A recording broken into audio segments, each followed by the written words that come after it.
On site day 4, we're here with the guys checking on things, and it looks like they've made some really good progress on the frame.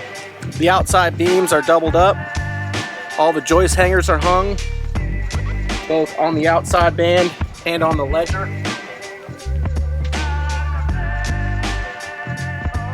The guys are working on cutting the 6x6 post and getting those set in the footers. So here's the double beam that we did around the fireplace. You can get a good look at how that's supposed to look before putting on your deck boards or your subfloor.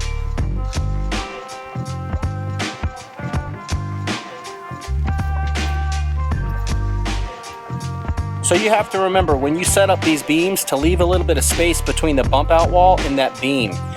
You want enough space in there to get nails into the hanger. Without nails in the hanger, you won't pass inspection. So we got the landing started.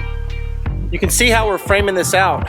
We're gonna be putting a post underneath this part where it's joined in, so that way we don't have to have a hanger. So this deck's gonna get knee bracing, which we're gonna follow the 1/3 rule from grade to the bottom of the beam. If you're looking for information about how to do your knee bracing properly, take a look back at our previous video, the TimberTech composite deck with the privacy fence and cladding.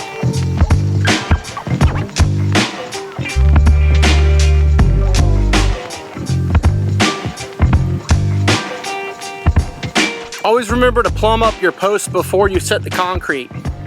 Once that concrete dries, you don't have the ability to plumb those things up. Easiest way to plumb them up and keep them there while you're pouring your concrete is to use temp supports. Temp supports are usually hung at a 45-degree angle from the outside of the band, or a lot of people put stakes in the ground at an angle and then a 2x4 and attach it to the 6x6 and the stake. This helps keep that thing nice and sturdy while staying plumb.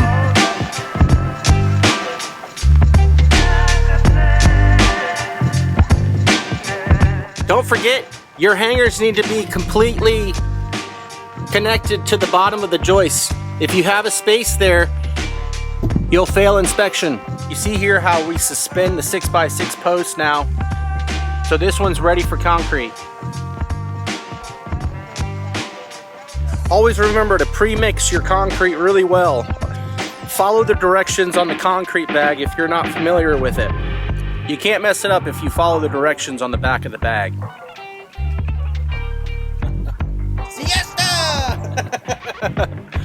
The guys are enjoying their lunch right now.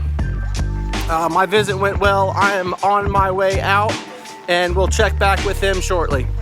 So I contacted American Cedar about this rut that the piggyback left. We knew it was inevitable. I did mention to American Cedar that it was going to be a tight squeeze. American Cedar is going to send a landscaper to fill in this rut and patch it up, so that way grass will continue to grow and thrive. You can rely on us and our suppliers to make sure that not only is our product beautiful, but the way we left the property is too.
Back on the job site to check up on things. Looks like the guys left a little early today. We got a few of the footings poured.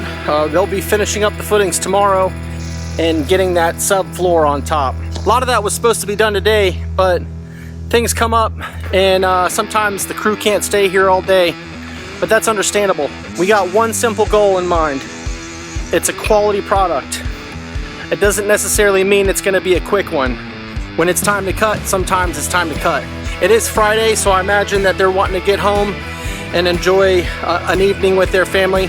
I would like to see the subfloor go down today, as well as all the footings poured. We'll check back in with them tomorrow to see what their progress looks like at the end of the day.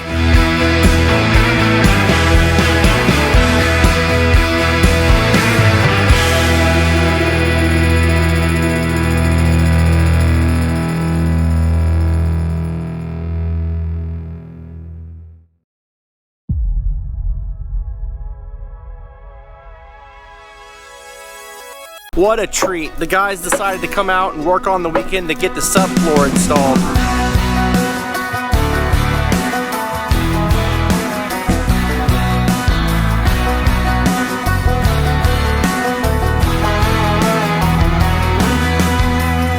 So we poured these footers yesterday, which means we're not going to take these temp supports off for another 48 hours. When we're building a porch here in North Carolina, engineers are asking us frequently to put tie downs to the concrete footer.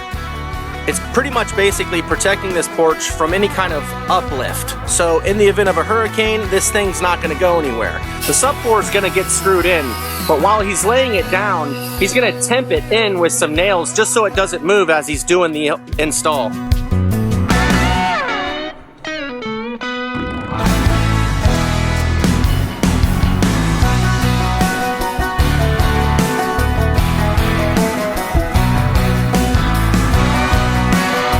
The only way to take notes on a construction site is with a piece of scrap.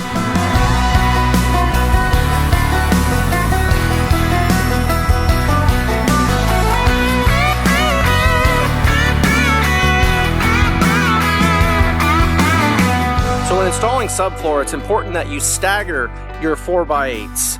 Subfloor comes with a tongue and groove. When you're installing it, you can insert the tongue into the groove to keep it from separating. When installing this stuff, you need to have at least an 1/8 inch of a gap.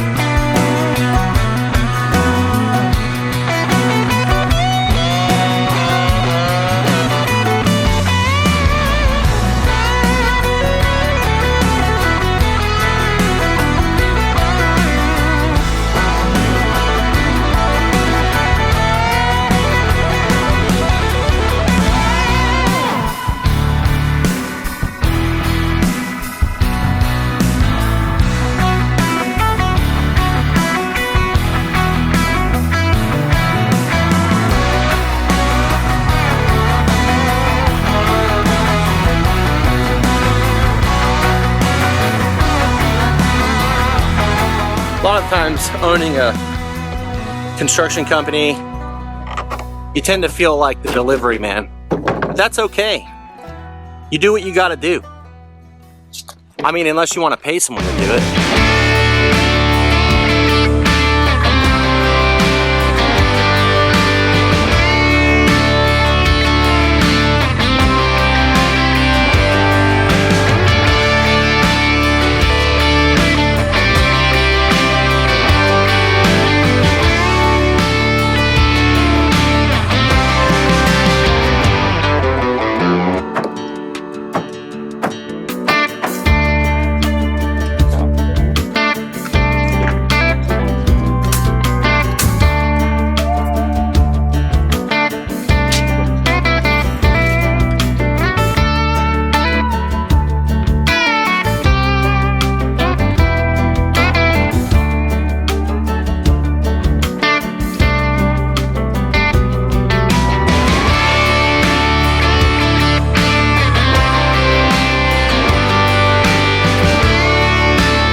So on the next episode, we're gonna start doing the framing, getting the 6x6 post in, the header, the rafters, the ridge, all the stuff that's needed for this thing to be covered.